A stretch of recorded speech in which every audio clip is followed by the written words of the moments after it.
when I think of WeatherCall, I think, and I shared with you on the phone the other day, I called literally in tears to the company president about a month later, and it was after a woman had found me in Kroger in Madison, just hugged me crying, and said, "You saved my life." I said, "No, I was on top of a mountain, talking about the storm to people that weren't watching because the power was out."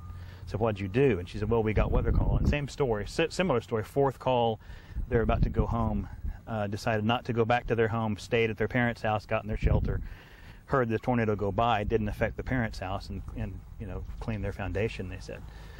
And I called Valerie that night, and I was in tears as I told her. I said, I said, what I want you to realize is that because of your passion, Valerie, 4 years ago, 5 years ago, 6 years ago, when she was coming up with this concept and couldn't find an existing weather vendor to take her concept and launch it with her, I said, because of your concept, there are people that are having birthdays. That's exactly right. Together and Christmas together this year. And I mean, I lost it. I lost it. I get emotional now thinking about it. Because that's how personally I take WeatherCall. That's how personally I took it 3 years ago when I launched it here. Because I knew someday this would happen. Not this, but I knew someday someone would have a story. I didn't know that as many people as would have stories about their WeatherCall. But whenever you think back on that day and think about signing up for WeatherCall, what emotions come to you about that service and about suggesting that service to other people? I guess I feel an incredible sense of first gratitude because of what it did for us, because I have no doubt that our children have parents today because of WeatherCall. There are all sorts of families. My wife's a teacher, and those children who she teaches in first grade, those first graders did not have to go through the crisis of losing a teacher because of WeatherCall. I have an incredible church family at the Madison Church, and the families that Amy and I work with at Agape and at Madison Academy, those families came and they literally rescued us. But I think about the fact that there would have been no rescue had it not been for WeatherCall. We would have been one of those families. Amy was asleep in the bedroom. I was sitting in the living room watching on the internet, trying my best to watch through an iPad. Couldn't keep up with everything going on. The calls were so diverse in terms of the National Weather Service radio, because it was coming from all over, and we couldn't keep up with it and know where we were supposed to be paying attention to. And at the same time, the idea of real-time reporting, I don't know when the National Weather Service finally made the call on this tornado that was coming through and would have told us, oh, by the way, it's time to get in your shelter. Right. But WeatherCall made the call in time.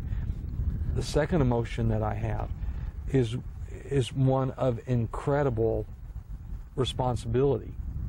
I'm not sure that's an emotion, but I feel this incredible sense of responsibility. It's a calling. Because we saw what it did for us, and we heard and we felt what would have happened to us had we not paid attention. Had there not been that WeatherCall to have gone beyond what the National Weather Service was able to do and what watching on an iPad could do. We had no TV, so there's no real-time reporting at that point. And the only thing we had to rely on was WeatherCall. And I'm in some ways I'm speechless, and I can't tell you what it did for us. And I can't tell you what an impact it's made on our lives. What it did for me is it took me away from a 27-year career of television. But it caused me to change the path of my life. I mean, path of my career. I've been considering it for a long time, but I was able to, before this event happened, actually turn my resignation in and watch the event happen, and again have God's answer to the question: why have I been here? What have I been doing? Brad, this was a huge event. As you look across North Alabama and see the scars of the trees and the buildings and everything that was completely wiped out, it'll be years before North Alabama recovers from this. Maybe never. Because of people like you, whether you wanted to be on the weather or it was the weather call or whatever, because of people like you guys, there are a number of us today who are alive. And you will forever be among the gifts that God has given us. And I know that that's horrible to say that because it makes people feel inadequate and humble and all those things. But that's just the bottom line, and it's the truth. I told Amy when we had survived this thing, after we got our very last call today, that I was going to find you, and I was going to tell you, because I couldn't go on and not tell you what you had done for us, because you had made that kind of an impact on our lives, because you saved us. There are very few times in life that you get to say, I really saved somebody's life. You know, I really saved somebody's life. You really did. My work, I get to be an executive director at an agency, and we take children who have been abused and that kind of thing. Mm-hmm. And I think that our social workers save people's lives. Yeah. In that very same way you saved our lives. My wife and I will forever be indebted because of that. And our children. And our grandchildren, and you don't have to broadcast this, but our children and our grandchildren will be too. Because, oh my gosh, look. I mean, just look at the devastation. And this is so, I'm glad you can see it now. Right. And I'm sure you saw it back then because you guys drove every square mile of devastation there was. But oh my gosh, it was horrible. It was like a nuclear bomb had gone. If you could throw a nuclear bomb and have it take a path instead of out, that's what this looked like. And I'm glad that our neighborhood is coming back, and I'm glad that people are going to rebuild, but Praise God. My gosh. It's just, there are going to be people who are forever indebted to people like you who made us listen and get in a place where we were safe. What's odd about April 27th is that day my commitment to storm notification and saving lives when I was a kid.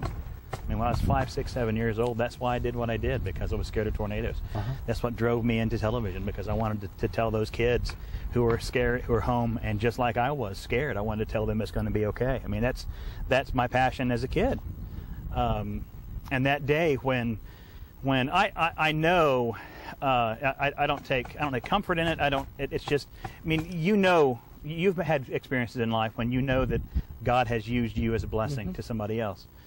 But while I was a blessing to people on that day in my commitment to saving lives, and while Valerie's commitment and Bob Goldhammer and the people that built this company from scratch was their commitment to saving lives, that day was an answer to prayer for me.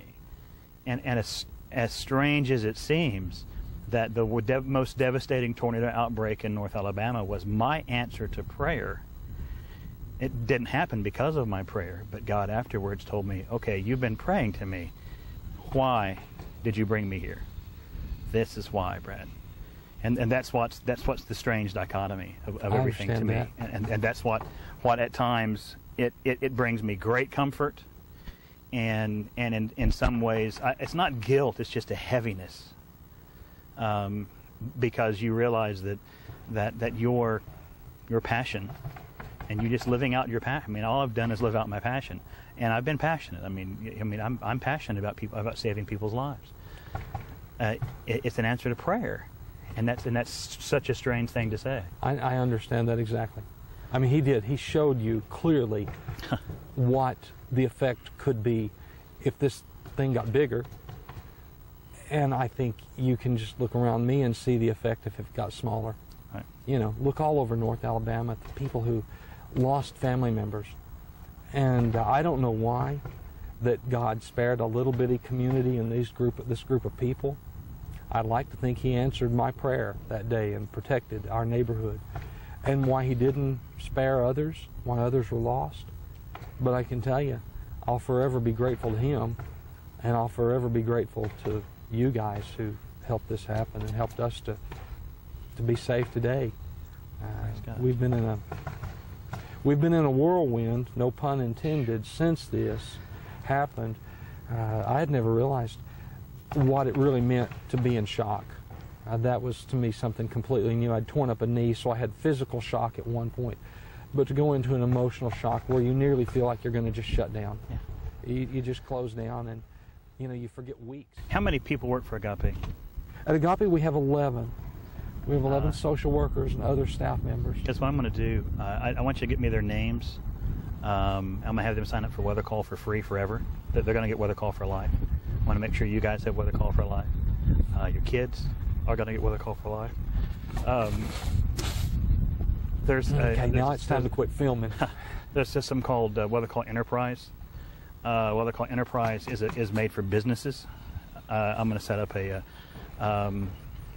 WeatherCall Enterprise for Agape. And the way that differs is you get more tools, you get the all clear, and you can put everybody, it doesn't matter, you can put as many people's phone numbers on the call down list as you want for that business to make sure that you guys are protected. I've signed us up. Well, Agape signed up because as soon as I got back and walked in the front door, first thing I did was to say to them, okay, we've got to get signed up now. And we went in and signed up the building so that we would all know exactly if there was something headed toward our building. And several times we've responded to it and gone down into the basement of the building. And, I'm going to upgrade that to the commercial version, just because it provides more tools. It gives you a little bit more, and sometimes more lead time. More importantly than that, a little bit more of a tool that you can decide: do I need to evacuate or not? Do I need to shelter or not? Is this one serious enough to shelter or not? And most importantly, I think for an organization, is the all clear. Is once you're in, the phone call that says everything's fine, you can now come out of shelter. I can't, on behalf of first me and my wife and our kids, I cannot thank you enough. I mean, that's just a gift on top of a gift, but for Agape as well, because the people I work with are incredible, and they bless North Alabama in ways that we will never understand as common everyday guys. So if they haven't signed up as